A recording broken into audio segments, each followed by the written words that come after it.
Braineys, and welcome back to the channel. I hope you guys are doing super well and studying properly for your exams. I am a Brainy mentor, and today we'll be doing Political Science chapter number 5, that is Challenges to and Restoration of the Congress System. इस chapter में हम ये पढ़ेंगे कि जब हमारे जो first prime minister थे, जो नेहरू जी थे, उनकी डेथ हो जाती है तो खतरा बन जाता है कि can democracy survive after Nehru. So हाँ, डेमोक्रेसी सर्वाइव करती है. एंड उसके बाद restoration of the Congress system, मतलब एक टाइम ऐसा आता है कि जब इंदिरा गांधी हमारी प्राइम मिनिस्टर बनती हैं तो पूरी कांग्रेस जो होती है ना, almost half of the Congress वो अगेंस्ट हो जाती है हमारी इंदिरा गांधी के. तो उस टाइम पे इंदिरा गांधी कैसे कम बैक करती है, यहाँ पर हम वो सारा पढ़ेंगे. ठीक है, अब क्या बोला है यहाँ पर, इधर देखो, सीधे इधर आ जाओ. सो बोला गया है, फर्स्ट टॉपिक है चैलेंज ऑफ पॉलिटिकल सक्सेशन. तो जो हमारे जवाहरलाल नेहरू थे, he expired, he passed away on 27 of May 1964. अब इसके बाद हमारे इंडिया में 2 क्वेश्चन राइज हुए कि नेहरू के बाद कौन आएगा और नेहरू के बाद क्या होगा. After Nehru who and after Nehru what. So ये 2 क्वेश्चन आए सभी के दिमाग में. ठीक है, सो लोगों ने क्या बोला, people thought that India's democratic experiment will survive after Nehru. मतलब क्वेश्चन था कि क्या सर्वाइव करेगा या ना करेगा. बट लोगों को ये भी डाउट था कि जैसे बाकी कंट्रीज में नहीं किया सर्वाइव तो इंडिया में भी वैसे सर्वाइव नहीं करेगा. ठीक है, बट क्या होता है, अगर ऐसा नहीं होता, अगर हमारी डेमोक्रेसी सर्वाइव नहीं करती तो क्या होगा, मिलिट्री रूल आ जाएगा इंडिया में.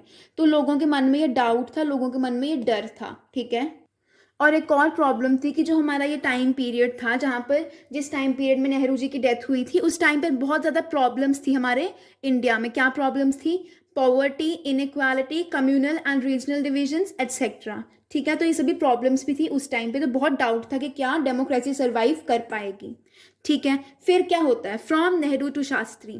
पहले नेहरू थे प्राइम मिनिस्टर, इसके बाद कौन बन गए, लाल बहादुर शास्त्री जी.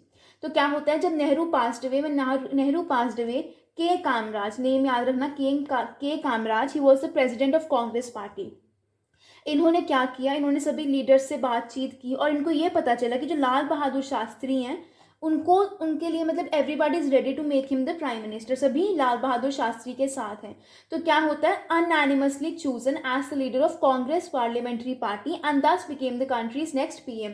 अनएनिमसली चूजन मतलब विदाउट एनी, मतलब विरोध के, बिना किसी विरोध के सिलेक्ट हुए थे एंड वो कांग्रेस हमारे इंडिया के प्राइम मिनिस्टर बन गए थे. तो यहाँ पर हमें बताया about Lal Bahadur Shastri ji. He was a non controversial leader from Uttar Pradesh. ठीक है, और वो नेहरू की कैबिनेट में भी मिनिस्टर रह चुके थे. He was a railway minister, but उनको रिजाइन करना पड़ा था due to, because he accepted moral responsibility for a major railway accident. कोई एक्सीडेंट हुआ था, उसकी वजह से उनको रिजाइन देना पड़ा था. ठीक है, अब आगे यहाँ पर क्या बोला गया है, देखो. जो लाल बहादुर शास्त्री थे वो 1964 से लेकर 1966 तक हमारे प्राइम मिनिस्टर थे. इस टाइम पर बहुत ज़्यादा चैलेंज आया इंडिया को. पहले तो यही था कि इकोनॉमिक इम्प्लीकेशन, मतलब बहुत लॉस हुआ था इंडिया को due to Chinese attack on India. ठीक है, उसके बाद मॉनसून्स भी नहीं हो रही थी, ड्रॉट बहुत था, सीरियस फूड क्राइसिस भी थे. ठीक है, बट क्या होता है, उसके बाद एक और प्रॉब्लम आ जाती है. पाकिस्तान के साथ इंडिया का वॉर होता है 1965. इससे प्रॉब्लम और ज़्यादा ख़राब हो जाती है इंडिया की. तो क्या करते हैं जो हमारे शास्त्री जी, वो नारा देते हैं, ही गेव द स्लोगन जय जवान जय किसान.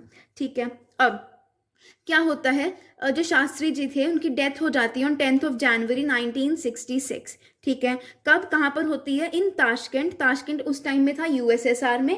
Presently it is the capital of Uzbekistan. तो वहाँ पर ये गए थे साइन करने के लिए एग्रीमेंट. मैंने बताया था ना in the last chapter, the कौन सा एग्रीमेंट है, Tashkent agreement between general Ayub Khan and Lal Bahadur Shastri.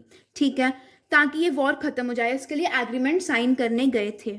अब पहले हमने पढ़ा फ्रॉम नेहरू टू शास्त्री. अब जब शास्त्री जी की डेथ हो जाती है तो क्या होता है, after Shastri ji we have Indira Gandhi. तो क्या होता है, जब शास्त्री जी की डेथ हो जाती है, शास्त्री जी को तो बिना विरोध के, बिना किसी की अगेंस्ट के, शास्त्री जी तो प्राइम मिनिस्टर बन गए थे. बट जो इंदिरा गांधी के टाइम पर जब प्राइम मिनिस्टर की बात आई थी तो बहुत ज़्यादा, यू कैन से, कॉम्पिटिशन बहुत था between Morarji Desai and uh Indira Gandhi. बहुत कंपटीशन था. ठीक है, रीजन बताती हूँ, पहले पढ़ लेते हैं. जो मोरारजी देसाई थे ना, वो चीफ मिनिस्टर थे बॉम्बे स्टेट के, और उस टाइम पे बॉम्बे में महाराष्ट्र और गुजरात आता था. ठीक है, so he was the chief minister of Bombay state, और वो नेहरू जी के उसमें मिनिस्टर भी रह चुके थे कैबिनेट में, ठीक है। जो इंदिरा गांधी थी वो आपको पता ही है, डॉटर ऑफ पंडित जवाहरलाल नेहरू। अब ये क्या थी, ये एक टाइम पर ये कांग्रेस की प्रेसिडेंट थी, और लाल बहादुर शास्त्री जी के कैबिनेट में ये क्या थी, यूनियन मिनिस्टर फॉर इंफॉर्मेशन, ठीक है। तो इनका इतना ज़्यादा एक्सपीरियंस नहीं था इंदिरा गांधी का age compare to Morarji Desai. तो क्या होता है, जो सीनियर लीडर्स होते हैं वो कहते हैं कि हाँ चलो हम इंदिरा गांधी को वोट कर देते हैं ताकि इंदिरा गांधी जीत जाए और प्राइम मिनिस्टर बन जाए। तो क्या होता है, प्रॉपर सीक्रेट बैलेट होता है कांग्रेस के बीच में, इंदिरा गांधी जीत जाती हैं, and a peaceful transition of power despite intense competition for leadership was seen as a sign of maturity of India's democracy। आराम से, इतने टफ कंपटीशन के बीच में भी आराम से क्या होता है, ट्रांजिशन हो जाती है पावर की from Shastri ji to Indira Gandhi in spite of the tough competition, ठीक है। इसके बाद क्या बोला गया है, देखो क्या बोला गया है कि जो सीनियर लीडर्स थे उन्होंने इंदिरा गांधी को सपोर्ट क्यों किया था। दे सपोर्टेड इंदिरा गांधी क्योंकि उनको लगा था कि वो इतनी एक्सपीरियंस्ड नहीं है, इसलिए उनको बार बार सीनियर लीडर्स की हेल्प लेनी पड़ेगी, है ना। तो क्या लिखा गया, the senior Congress leaders may have supported Indira Gandhi in the belief that her administrative and political inexperience would compel her to be dependent on them for support and guidance. उनको लगा था कि इंदिरा गांधी उनसे सपोर्ट मांगेगी, गाइडेंस मांगेगी। अब इसी टाइम पे क्या होता है, जो हमारी इकोनॉमिक सिचुएशन थी कंट्री की वो और भी ज़्यादा ख़राब हो जाती है और इंदिरा गांधी को बहुत प्रॉब्लम्स आ जाती हैं, ठीक है। अब आता है द फोर्थ जनरल इलेक्शन। तो हमने क्या पढ़ा था कि जो फर्स्ट 3 इलेक्शंस थे उसमें विनर कौन थी, कांग्रेस थी, बहुत ज़्यादा मेजॉरिटी के साथ कांग्रेस जीती थी। अब the year 1967 was considered a landmark year in India's political and electoral history। पहला टॉपिक है कॉन्टेक्स्ट ऑफ द इलेक्शंस। तो क्या हुआ, कॉन्टेक्स्ट क्या था, कौन से टाइम पीरियड में इलेक्शंस हुए थे।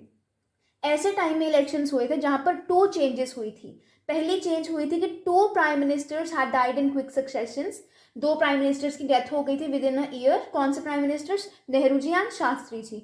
और दूसरा क्या था कि जो न्यू प्राइम मिनिस्टर है शी इज इनएक्सपीरियंस्ड, ठीक है, had been in office for less than 1 year, तो वो इनएक्सपीरियंस्ड। न्यू प्राइम मिनिस्टर कौन थी, इंदिरा गांधी। तो बोला गया कि शी इज अनएक्सपीरियंस्ड, और जो बाकी 2 थे उनकी डेथ हो गई है।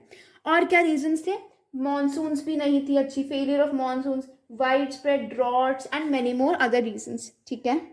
तो इसी टाइम पीरियड के बीच में जो इंदिरा गांधी होती है वो एक डिसीजन लेती है, वो इंडियन रूपी को डीवैल्यूएट कर देती है, मतलब इंडियन रूपी की वैल्यू कम कर देती है, ठीक है। If you are an economic student आपने पढ़ा होगा devaluation, revaluation, appreciation and depreciation, everything. Basically आप इतना समझ लो, डीवैल्यूएट मतलब खुद ही अपनी करेंसी की वैल्यू डाउन करना, ठीक है। अब जब हमारे इंडिया की करेंसी की वैल्यू डाउन हो जाती है तो क्या होता है, प्राइजेस बढ़ जाते हैं, एज ऑलवेज पता ही है, प्राइजेस बढ़ जाते हैं, लोग प्रोटेस्ट करने लग पड़ते हैं और इकोनॉमिक कंडीशन हमारे इंडिया की बहुत ज़्यादा ख़राब हो जाती है, ठीक है। अब जो जो हमारी पार्टीज थी ना, कम्युनिस्ट पार्टी और सोशलिस्ट पार्टीज, ये करती हैं कि इनको मौका मिल जाता है कांग्रेस को नीचा दिखाने का, तो ये प्रोटेस्ट करती हैं, सब कुछ करती हैं against Congress and struggle for greater equality. चाहती थी कि पूरे मतलब इक्वल हो, कुछ भी डिस्क्रिमिनेशन ना हो, ठीक है।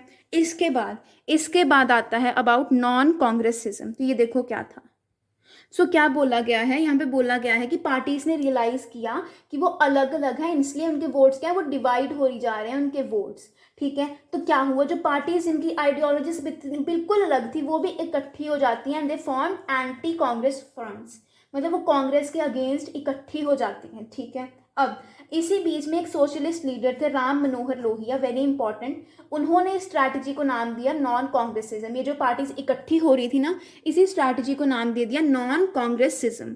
इससे क्या हुआ, इन्होंने एक वो भी बोला, इन्होंने डिफेंस में अपने एक आर्ग्यूमेंट दिया कि Congress rule was undemocratic and oppose to the interest of common poor people. Therefore, the coming together of non-Congress parties was necessary for reclaiming democracy for the people, कि अगर नॉन कांग्रेस पार्टीज इकट्ठी आएंगे तभी हमारे इंडिया में फिर से परफेक्ट वाली डेमोक्रेसी आएगी, ठीक है। अब आता है इलेक्टोरल वर्डिक्ट। जो 1967 में इलेक्शंस हुए थे उसका क्या वर्डिक्ट है, देखो क्या रिजल्ट आया उसका। तो रिजल्ट आया, क्या बोला गया, many contemporary political observers describe the election results as political earthquake. Congress जीती तो थी, कांग्रेस को मेजॉरिटी मिली तो थी, बट बहुत कम सीट से जीती थी, ठीक है। Lowest tally of seats and shares of vote since 1952। Indira Gandhi के मिनिस्टर्स, बहुत ज़्यादा मिनिस्टर्स हार गए थे एंड कुछ कॉन्स्टिट्यूएंसीज जैसे कामराज हो गया, कामराज जो थे, के कामराज है ना, और जो तमिलनाडु से लड़े थे, देन एस के पाटिल जो महाराष्ट्र से लड़े थे, ये सभी जो मेन पॉलिटिकल लीडर्स थे ये हार गए थे, ठीक है, they lost in the constituencies. और बोला गया कि एटलीस्ट 7 स्टेट्स में कांग्रेस को मेजॉरिटी नहीं मिली और 2 स्टेट्स ऐसी थी जिसमें डिफेक्शन की वजह से कांग्रेस की गवर्नमेंट नहीं बन पड़ी। डिफेक्शन मैं आपको आगे पढ़ाती हूँ, ठीक है। तो ये 9 स्टेट्स जो टोटल थी जहाँ पर कांग्रेस की गवर्नमेंट नहीं बनी थी, वो थी Punjab, Haryana, UP, Madhya Pradesh, Bihar, West Bengal, Orissa, Madras and Kerala. याद रख लेना ये नेम्स, ठीक है। और जो मद्रास स्टेट थी ना, जिसको अब हम तमिलनाडु बोलते हैं, वहाँ पर एक पार्टी थी द्रविड़ा मुनेत्र कज़गम, DMK, अभी भी है इस टाइम पे DMK, उनके leader I don't remember the name. तो उस टाइम पर वो जीती थी पार्टी, DMK उस टाइम पर जीती थी। एंड किस वे पे जीती थी, तो उसने ना एक एजिटेशन की थी, an anti India agitation, anti Hindi, मतलब कि जो कांग्रेस थी वो बोल रही थी कि हिंदी को बनाया जाएगा ऑफिशियल लैंग्वेज, बट आपको पता है कि साउथ के लोगों को हिंदी इतनी अच्छी नहीं आती। सो जो DMK थी उसने भी मिलकर प्रोटेस्ट किया, स्टूडेंट्स के साथ मिलकर प्रोटेस्ट किया, एंटी हिंदी एजिटेशन किया। और क्या बोला गया, this was the first time any non Congress party had secured majority of its own. पहली बार कोई पार्टी खुद जीती थी मेजॉरिटी से। अगर हम केरला की बात करें, इफ़ यू रिमेंबर जो EMS नंबूदिरी पद बने थे, if you remember the first chapter हमने पढ़ा था, तो वहाँ पर वो एक कोएलिशन गवर्नमेंट बनी थी, बट यहाँ पर खुद मेजॉरिटी मिली थी हमारी इस पार्टी को, DMK को। अब आता है टॉपिक कोलिशंस। तो क्या बोला गया है, सभी जो नॉन कांग्रेस पार्टीज थी वो इकट्ठी आती हैं और वो पार्टी बनाती है संयुक्त विधायक दल या फिर जॉइंट लेजिस्लेटिव पार्टीज, इसका शॉर्ट फॉर्म SVD गवर्नमेंट, ठीक है। अलग अलग पार्टीज अलग अलग ग्रुप्स बनाती हैं, उसको हम बोलते हैं SVD गवर्नमेंट। एंड जिनके आइडियोलॉजीज भी अलग थी वो भी इकट्ठे होकर गवर्नमेंट्स बना रही थी, कोलिशंस बना रही थी। क्लियर है। अब आता है डिफेक्शन। डिफेक्शन होता क्या है, जब एक लीडर पार्टी का वो कहीं किसी कॉन्स्टिट्यूएंसी से जीत गया है, अब वो अपनी इस पार्टी को छोड़कर दूसरी पार्टी में जाता है, उसको बोलते हैं डिफेक्शन। और जब वो जीत जाता है और दूसरी पार्टी को ज्वाइन कर लेता है तो उसको अपनी वो पोस्ट छोड़नी पड़ती है, ठीक है। तो क्या बोला गया, defection means an elected representative leaves the party on who symbol he और she was elected and joins another party, किसी और पार्टी को ज्वाइन कर लेता है। इसी से एक्सप्रेशन बनता है आया राम गया राम। अभी बहुत इंटरेस्टिंग स्टोरी है, यहाँ पर देखो क्या बोला गया है, आपको इससे ना याद रहेगा इसके बारे में, डिफेक्शन के बारे में। तो एक हमारे इंसान थे, you can say electoral MLA थे एक हरियाणा के, जिनका नाम था गयालाल, ठीक है। उन्होंने अपनी पार्टी 3 बार बदली, मतलब फोर्टनाइट मतलब 14 डेज में अपनी पार्टी 3 बार बदली। पहले कांग्रेस से यूनाइटेड फ्रंट गए, फिर कांग्रेस गए, और 9 आवर्स के बीच में फिर से यूनाइटेड फ्रंट चले गए, ठीक है। अब जब क्या होता है, जब पहली बार जब वापस कांग्रेस में जाते हैं, तो जो कांग्रेस के लीडर थे ना राव बीरेंद्र सिंह, उन्होंने बोला था गया राम इज नाउ आया राम। पहले गयालाल गए थे, अब वो वापस आ गए हैं, ठीक है। सो एक वो बन गया, एक फ्रेज बन गया डिफेक्शन के रिलेटेड, दैट इज गयालाल गया राम आया राम, ठीक है। अच्छे से याद कर लेना, बहुत एक चीज़ी सी थिंग है, आपको अच्छे से याद भी हो जाएगी, समझ भी आ जाएगा। Okay, so split in the Congress में डिफरेंसेस आ गए थे, कांग्रेस अलग अलग हो गई थी, ठीक है। सबसे पहले आता है Indira versus the syndicate. So syndicate था क्या, syndicate was a group of powerful and influential leaders from with in the Congress. Congress के अंदर ही कुछ पावरफुल लीडर्स थे जिनका बहुत ज़्यादा इन्फ्लुएंस था लोगों पे, उनको हम बोलते हैं सिंडिकेट। अब सिंडिकेट ने ही इंदिरा गांधी को इलेक्शंस में जिताया था, जो प्राइम मिनिस्टर चूज करने के इलेक्शंस थे अगेंस्ट मोरारजी देसाई, उसमें सिंडिकेट ने ही जिताया था कांग्रेस को, इंदिरा गांधी को, ये सोच के कि हाँ इंदिरा गांधी हमारी बात मानेगी। तो अब आगे क्या आता है, इंदिरा गांधी को ना 2 चैलेंजेस फेस करने पड़ते हैं। फर्स्ट चैलेंज, उसको इंडिपेंडेंट होना पड़ता है सिंडिकेट से, उसको मतलब दूर होने का चैलेंज था कि वो सिंडिकेट से दूर हो जाएगी। और दूसरा चैलेंज था कि जो 1967 में जहाँ पर वो हारे थे, कांग्रेस जहाँ पर हारी थी, वहाँ पर वो फिर से सीट्स जीतने की कोशिश करेगी। So these were the 2 challenges. She needed to build her independence from the syndicate and she also needed to work towards regaining the ground that Congress had lost in the 1967 elections. अब इन्होंने क्या किया, इन्होंने कुछ ऐसे programmes initiate किए जिससे poor people को बहुत ज़्यादा बेनिफिट हुआ. So which gave the government policy left orientation deals with the poor people. इन्होंने क्या किया, she got the Congress working committee adopt 10-point programme in 1967. Programme में क्या था, social control of banks, nationalisation etcetera etcetera, land reforms वगैरह सब कुछ इस प्रोग्राम में आता था. ठीक है. Now presidential elections. The factional rivalry between the syndicate and Indira Gandhi came in the open in 1969. 1969 में लोगों को पता चला कि हाँ कांग्रेस, इंदिरा गांधी और सिंडिकेट में थोड़ी प्रॉब्लम्स चल रही हैं. ठीक है. अब जो सिंडिकेट थी उसने क्या किया, उन्होंने speaker of the opponent and her long time speaker of the opposition Lok Sabha and her long time opponent जो एन संजीवा रेड्डी थे, नीलम संजीवा रेड्डी, उनको क्या किया, कांग्रेस कैंडिडेट बना दिया प्रेसिडेंशियल इलेक्शन से लिए. ठीक है. इंदिरा गांधी ने क्या किया, उन्होंने जो वाइस प्रेसिडेंट थे उस टाइम पे वीवी गिरी को बोला कि you have to fight, you have to sign as an independent candidate. ठीक है. तो क्या हुआ, इससे बहुत ज़्यादा लड़ाइयाँ स्टार्ट होगी. उन्होंने, इंदिरा गांधी ने कुछ ऐसी पॉलिसीज की जैसे nationalisation of private banks and abolition of privy purse. Privy purse कह सकते हैं कि जो प्रिंसली स्टेट्स के जो रूलर्स थे उनको कुछ पैसे वगैरह दिए जाते थे, that is called the privy purse. तो उसको भी खत्म कर दिया. ठीक है. So Morarji Desai was the deputy prime minister and finance minister. तो उस टाइम पे जो मोरारजी देसाई थे वो उस टाइम पे प्राइम मिनिस्टर थे, डेप्यूटी प्राइम मिनिस्टर और फाइनेंस मिनिस्टर थे. इन मामलों में क्या हुआ, तो बहुत ज़्यादा you can say issues create हो गए between Congress and the syndicate, जिसकी वजह से मोरारजी देसाई ने गवर्नमेंट छोड़ दी. ठीक है. अब क्या होता है, जो कांग्रेस प्रेसिडेंट थे एस नीलंजी अप्पा, वो क्या करते हैं, वो सबको बोलते हैं कि we are removing Congress, we are removing Indira Gandhi from the party. ठीक है. सो इस फैक्शन को हम बोलते हैं रिक्वेशनिस्ट फैक्शंस. मैं बताती हूँ क्या होता है. सो आफ्टर साइलेंटली सपोर्टिंग वीवी गिरी, पहले तो शांति से सपोर्ट किया विदाउट टेलिंग एनीवन, उसके बाद ओपनली सपोर्ट किया और बोला कांग्रेस लीडर्स को कि आपका जिसका मन करे यू कैन सपोर्ट ही और शी. ठीक है. फिर क्या होता है, एंड में वीवी गिरी जीत जाते हैं और क्या होता है, नीलम संजीवा रेड्डी हार जाते हैं, जिसकी वजह से कांग्रेस प्रेसिडेंट जो थे वो इंदिरा गांधी को पार्टी से निकाल देते हैं. ठीक है. अब 1969 में जो हमारी पार्टी थी, सिंडिकेट वाली जो पार्टी थी, उसको बोला गया कांग्रेस ऑर्गेनाइजेशन, एंड इंदिरा गांधी वाली पार्टी को बोला गया कांग्रेस रिक्वेशनिस्ट. ठीक है. इससे क्या हुआ, ये पार्टीज अलग अलग हो गई. अब जो कांग्रेस ओ थी, दिस वॉज ए राइट, मतलब ये प्रो रिच थी, ये रिच के साथ खड़ी थी, और कांग्रेस रिक्वेशनिस्ट ये पुअर के साथ खड़ी थी. ठीक है. ओके. अब आता है 1971 इलेक्शन. इसमें क्या हुआ था, इसमें कांग्रेस जीत जाती है. ग्रैंड अलायंस जो बाकी सभी पार्टीज ने मिलकर बनाया था वो ग्रैंड अलायंस हार जाता है एंड कांग्रेस बहुत बहुत बहुत ज़्यादा वोट्स से जीतती है. ठीक है. विद दिस हमारा पूरा चैप्टर खत्म होता है.